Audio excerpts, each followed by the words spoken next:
12 તારીખે ગઢવી પરિવારમાં કથા પૂરી થઈ અને એ ગઢવી પરિવારમાં મુખ્ય મનોરથી પરિવાર અમારે માધુભા ગઢવી,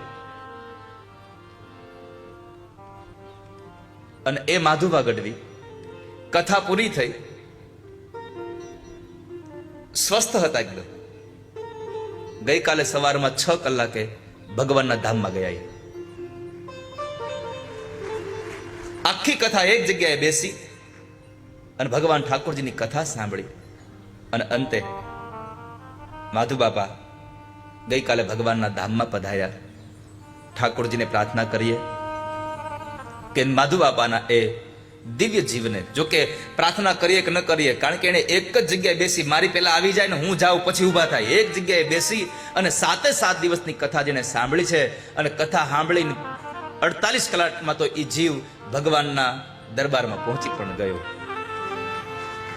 ભગવાનને પ્રાર્થના કરીએ કે માધુ બાબાના એ દિવ્ય ચેતનાને, એ દિવ્ય જીવને ભગવાન એનું ધામ આપે. યદ ગત્વા ન નિવર્તન્તે તદ્ધામ પરમમ મમ.